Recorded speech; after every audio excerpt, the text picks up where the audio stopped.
मैं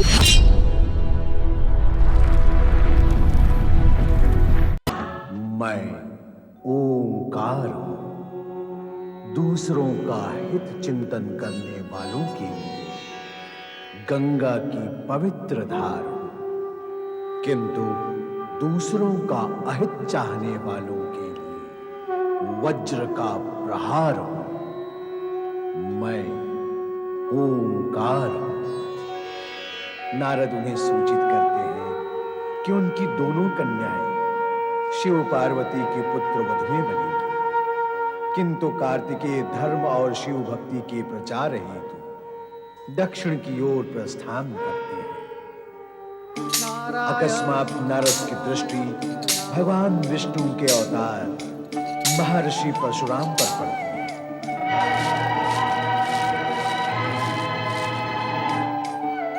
महामुनीश्वर परशुराम, नारायण नारायण, साक्षात भगवान श्री हरि विष्णु के अवतार, क्षत्रिय वंश के विध्वंसक महामुनीश्वर परशुराम।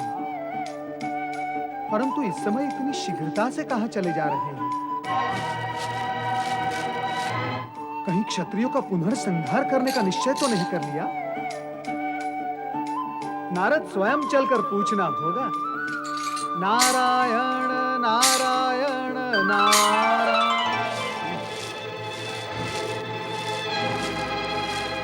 नारायण नारायण। महामुनीश्वर, महामुनीश्वर, नारद का प्रणाम स्वीकार करें। नारद, तुम यहाँ इस वन प्रदेश में? महामुनीश्वर, आज आपके दर्शन का लाभ था सो प्राप्त हुआ, परंतु आप इस समय इतनी शीघ्रता से कहां जा रहे हैं? नारद, मुझे केवल प्रश्न पूछना प्रिय है, प्रश्न किया जाना नहीं। और वैसे भी तुम मुझसे बड़े अथवा पूज्य तो हो नहीं कि मुझे उत्तर देना ही पड़े। नारायण नारायण, मैं कैसे पूज्य हो सकता हूँ? मैं तो आपके पुत्र के समान हूँ। महामुनीश्वर, महामुनीश्वर। सावधान नारद, मैं बाल ब्रह्मचारी हूँ, कोई मेरे पुत्र समान नहीं और मैं किसी के पिता समान नहीं। पिता पुत्र जैसी कोई स्थिति मेरे समीप नहीं है। है महामुनीश्वर, अवश्य है। क्या? यदि आप आज्ञा दे तो प्रमाणित करूं। क्या प्रमाणित करोगे तुम? यही कि आप पिता तुल्य हैं। नारद, आप मुझ निर्दोष पर क्यों क्रोधित हो रहे हैं महामुनीश्वर? ये सत्य मेरे मस्तिष्क की उत्पत्ति नहीं है कि आप भगवान श्री हरि विष्णु के अंशावतार हैं, इसलिए आप सभी के पूज्य हैं। इसी कारणवश सभी आपको पिता तुल्य समझते हैं। जब सब समझ सकते हैं तो ऐसा प्रिय और लाभकारी संबंध आप मुझको क्यों नहीं समझने देते? हे महामुनीश्वर, आप मुझे पुत्रवत समझें, इसमें मैं कोई आपत्ति नहीं करूंगा। नारद, जिस नटखट भाषा से तुम देवों और असुरों के सामने अपनी लीला रचाते हो, तुमने मुझे भी क्या उसी भाषा और लीला का पात्र समझा है? बार बार क्रोध करके अपने पुत्र के मन को पीड़ित और आहत क्यों करते हैं आप? तुमने अब तक मेरा क्रोध देखा नहीं है नारद, और मैं देखना भी नहीं चाहता, और कृपया कर आप उसका आग्रह भी ना करें। तो परिणाम का विचार करते हुए अपनी वाणी को नियंत्रित करो। हाँ प्रभु, हाँ। जिन क्षत्रियों का आपने 21 बार संहार किया, वे आपका क्रोध और परिणाम देख चुके हैं। वे क्षत्रिय थे, इसीलिए क्रोध और परिणाम देखने में सक्षम थे, परंतु मैं तो ब्राह्मण हूं, मुझ पर तो आप क्रोध कर ही नहीं सकते। नारद, बार बार क्रोध शब्द बोलकर तुम मेरे क्रोध को भड़का रहे हो। अद्भुत महामुनीश्वर, अद्भुत। यदि क्रोध शब्द सुनकर आपका क्रोध भड़कता है तो शांत शब्द सुनकर आप शांत भी होते होंगे। नारद,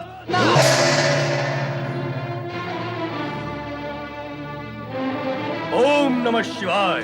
ओम नमः शिवाय, ओम नमः शिवाय, ओम नमः शिवाय, ओम नमः शिवाय, ओम नमः शिवाय, ओम नमः शिवाय, ओम नमः शिवाय, ओम भगवान शिव शंकर की जय, माता पार्वती की जय।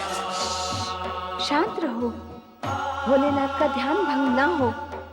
इनकी समाधि में विघ्न नहीं पड़ना चाहिए। नहीं नहीं माता, हम लोग सब शांत रहेंगे।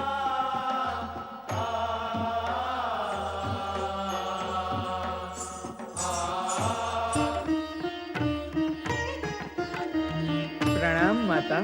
गणेश, तुम यहाँ सचेत खड़े रहना। ऐसा क्यों माँ?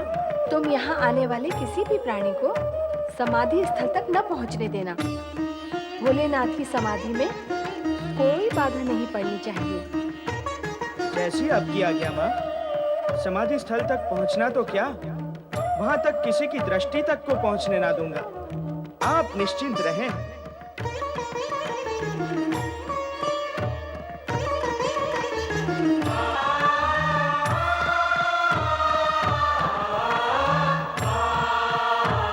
जय शिव शंकर, जय भोलेनाथ, हर हर महादेव। जय शिव शंकर, जय भोलेनाथ।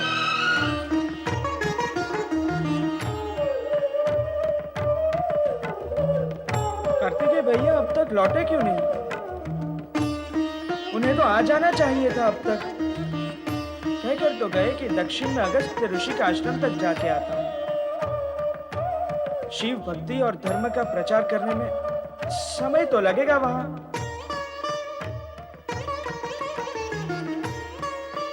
जय शिव शंकर, बम बम भोले, हर हर महादेव। भाइयों में सखा भाव हो तो मन को कितना भाता है, और सखाओं में भी भातृभाव हो तो मन को अच्छा लगता है। हम दोनों में दोनों भाव हैं। मैं उनके विषय में सोच रहा हूँ, और वो भी अवश्य मेरे। जय शिव शंकर, हर हर महादेव। सावधान! एक चरण भी आगे बढ़ाया तो आप समाधि स्थल की ओर नहीं जा सकते। हे विचित्र प्राणी, मुझे अपने गुरु के पास जाने से रोकने वाला तू है कौन?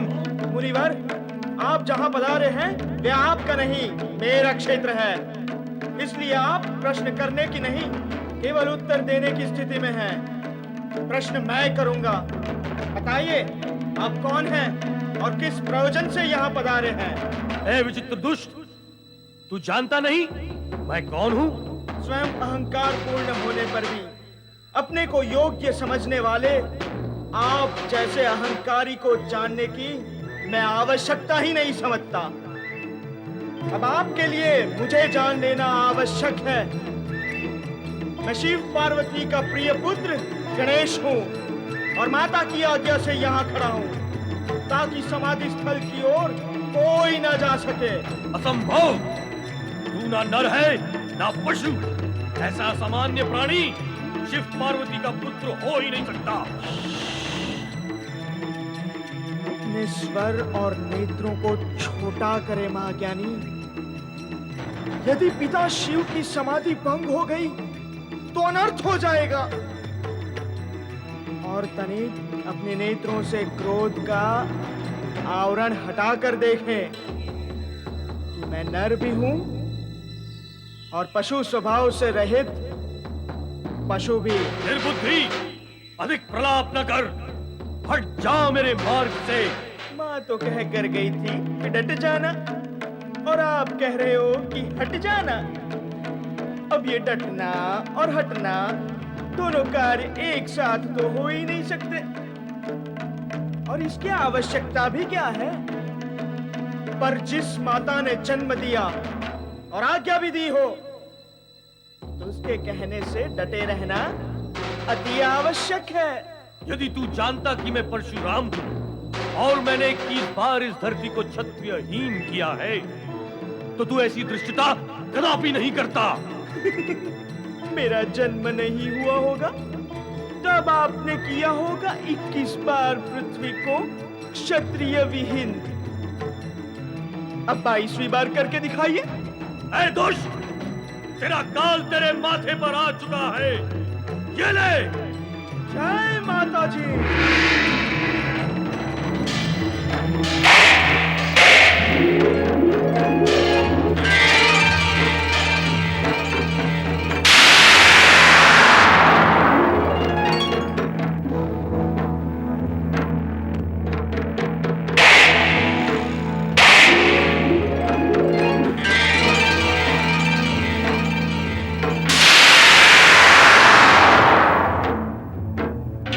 देवर्षि, ये तो अनर्थ हो रहा है। हमें इसे रोकना चाहिए। कौन रोकेगा?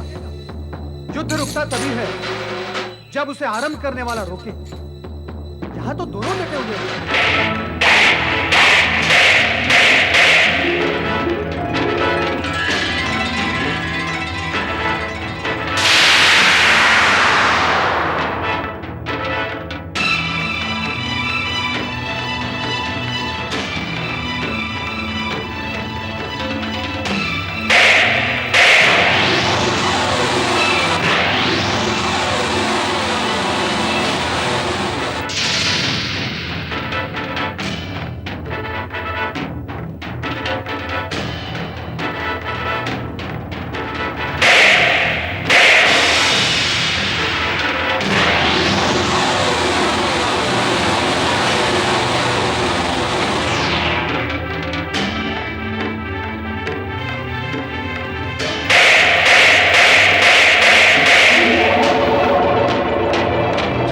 माताजी।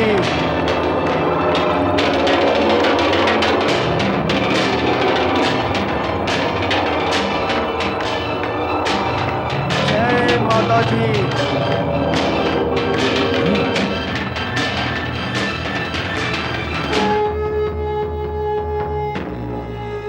जय माताजी।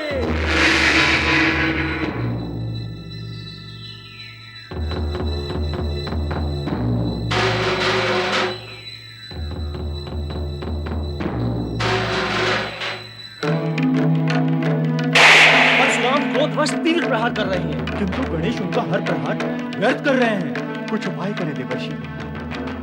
श्री हरि विष्णु के अंश अवतार परशुराम और मां शक्ति के अंश गणेश परस्पर टकरा रहे हैं। भगवान शिव अपने पुत्र और शिष्य के मध्य होने वाले इस युद्ध को रोकते क्यों नहीं? वरुण देव, जितना विचार आप कर रहे हैं उतना विचार भगवान भोलेनाथ ने अवश्य किया ही होगा, फिर भी युद्ध हो रहा है। अर्थात ये सब भगवान भोलेनाथ की लीला है, जो किसी भावी घटना की भूमिका है, विषाद है, ताकि यह युद्ध किसी परिणाम को जन्म दे सके।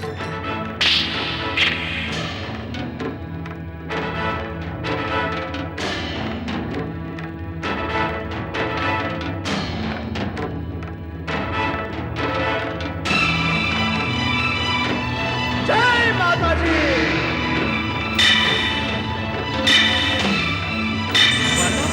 अनर्थ हो गया, आप शीघ्र ही चलें। क्या हुआ नंदी? माता, बाहर कोई चमत्कारी पुरुष गणेश से युद्ध कर रहा है। वो भट योद्धा है।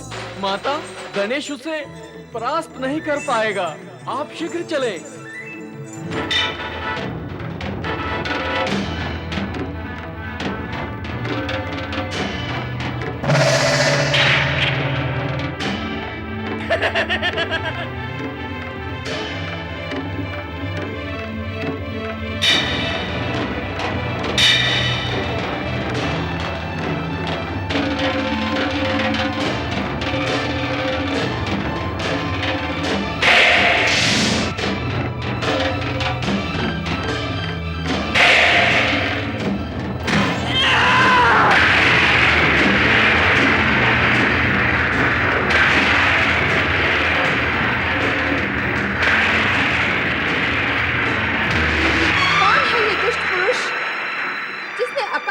पुत्र पर प्रहार किया।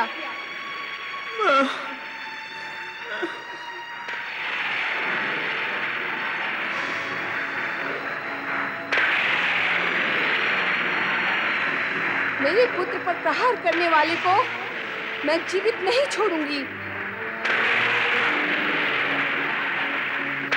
गुरु माता, मेरा अपराध क्षमा करें। इसने कहा तो था कि आपका पुत्र है, किंतु इसकी विचित्र आकृति के कारण मैं विश्वास न कर सका। तुम क्षमा की नहीं, दंड के योग्य हो। तुम्हें क्षमा कैसे करेगी वह माता जिसे तुम पुत्रहीन बना देना चाहते थे? जो अपराध अज्ञान में हो गया है, उसके लिए यदि क्षमा नहीं तो प्रायश्चित हो सकता है माता। कदापि नहीं। अज्ञान में त्रुटि होती है, अपराध में नहीं। क्रोध और अहंकार में किया गया कर्म त्रुटि नहीं, अपराध ही होता है। इसके लिए मैं तुम्हें दंड ही दूंगी। ठहरो देवी पार्वती, जब तुम्हें ज्ञान है कि क्रोध में किया गया कर्म अपराध ही होता है, तो क्यों अज्ञान के वश होकर ये अनुचित कार्य करने जा रही हो।